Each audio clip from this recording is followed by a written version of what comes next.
4 വർഷമായി റഷ്യയുമായി യുദ്ധത്തിലിരിക്കുകയാണ് യുക്രൈൻ ഇപ്പോൾ ഇറാനെതിരെ രംഗത്തെത്തുന്നു എന്നുള്ള റിപ്പോർട്ടുകളാണ് പുറത്തു വരുന്നത്.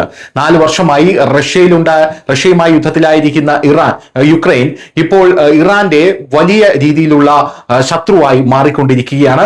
നിലവിൽ ഇറാൻ, അമേരിക്ക, ഇസ്രായേൽ എന്നിവിടങ്ങളിൽ നിന്ന് ഭീകരമായിട്ടുള്ള ആക്രമണം നേരിടുന്നു. അതേസമയം ഇറാൻ ഏറ്റവും ഭീകരമായിട്ടുള്ള ഡ്രോൺ ഷഹീദ് സിംഗി ഉപയോഗിച്ച് ഇസ്രായേൽ ഉൾപ്പെടെയുള്ള നിരവധി അയൽ രാജ്യങ്ങളെ ഭീഷണിപ്പെടുത്തുകയും ചെയ്യുന്നു എന്നുള്ളതാണ് മറ്റൊരു പ്രധാനപ്പെട്ട കാര്യം. അതേസമയം ഇറാന്റെ ഈ ഭീകരകരമായിട്ടുള്ള ഡ്രോൺ നശിപ്പിക്കാൻ യുക്രൈൻ ഒരു വഴി കണ്ടെത്തിയിരിക്കുകയാണ്.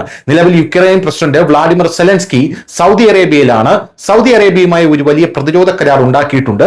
കരാർ പ്രകാരം സൗദി അറേബ്യ ഉൾപ്പെടെ മിഡിൽ ഈസ്റ്റിലെ 5 രാജ്യങ്ങൾക്കായി യുക്രൈൻ ഒരു ഡ്രോൺ പ്രതിരോധ സംവിധാനം നിർമ്മിക്കും എന്നുള്ളതാണ് ഇപ്പോൾ നമുക്ക് മനസ്സിലാകുന്ന കാര്യം. ഇതിനു പുറമെ മിഡിൽ ഈസ്റ്റ് രാജ്യങ്ങളുടെ ഷഹീദ് ഡ്രോണുകൾ നശിപ്പിക്കുന്നതിൽ പൂർണ്ണ വൈദഗ്ധ്യമുള്ള വിദഗ്ധരുടെ ഒരു സംഘത്തെയും യുക്രൈൻ വിന്യസിച്ചിട്ടുണ്ട് എന്നും അറിയാനായി സാധിക്കുന്നുണ്ട്. ഇറാനിയൻ ഡ്രോണുകളെ നേരിടാൻ ശേഷിയുള്ള 200 വിദഗ്ധരെ മിഡിൽ ഈസ്റ്റിലേക്ക് യുക്രൈൻ വിന്യസിച്ചു എന്നുള്ളതാണ് മറ്റൊരു പ്രധാനപ്പെട്ട റിപ്പോർട്ട്. ഇറാൻ യുദ്ധവും യുക്രൈൻ പ്രസിഡന്റ് സെലൻസ്കി പറഞ്ഞു, സൗദി അറേബ്യ ഉൾപ്പെടെ മിഡിൽ ഈസ്റ്റിലെ പല രാജ്യങ്ങളും 200-ലധികം യുക്രൈനിയൻ എൻട്രി ഡ്രോൺ വിദഗ്ധരെ വിന്യസിച്ചിട്ടുണ്ട്. യുക്രൈനെ ആക്രമിക്കാൻ റഷ്യ ഇറാനിയൻ നിർമ്മിത ഷാഹദ് ഡ്രോണുകൾ ഉപയോഗിക്കുന്നു.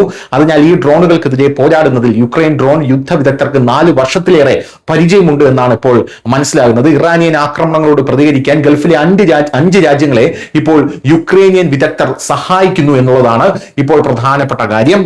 പ്രതിരോധ സഹകരണം സംബന്ധിച്ച് യുക്രൈൻ പ്രതിരോധ മന്ത്രാലയം സൗദി അറേബ്യൻ പ്രതിരോധ മന്ത്രാലയം തമ്മിൽ ഒരു പ്രധാന കരാറിൽ എത്തിയിരിക്കുന്നു. സൗദി അറേബ്യയിലെ കിരീടാവകാശി മുഹമ്മദ് ബിൻ സൽമാൻ അൽ സൗദിയുമായുള്ള കൂടിക്കാഴ്ചയ്ക്ക് മുന്നോടിയായി ഈ രേഖയിൽ ഒപ്പുവെച്ചു എന്നും അറിയാനായി സാധിക്കുന്നു. സൗദി അറേബ്യയ്ക്ക് തങ്ങളുടെ വിദഗ്ധരെയും സംവിധാനങ്ങളെയും നൽകാൻ ഞങ്ങൾ തയ്യാറാണെന്നും ജനങ്ങളുടെ ജീവിതത്തിന്റെ ശക്തമായ സംരക്ഷണത്തിനായി ഒരുമിച്ച് പ്രവർത്തിക്കാൻ ഞങ്ങൾ തയ്യാറാണെന്നുമാണ് കരാറിൽ ഒപ്പുവെച്ചുകൊണ്ട് യുക്രൈൻ സൗദിയോട് പറഞ്ഞത് എന്നുള്ളതാണ് മറ്റൊരു പ്രധാനപ്പെട്ട കാര്യം. News desk India Malayalam.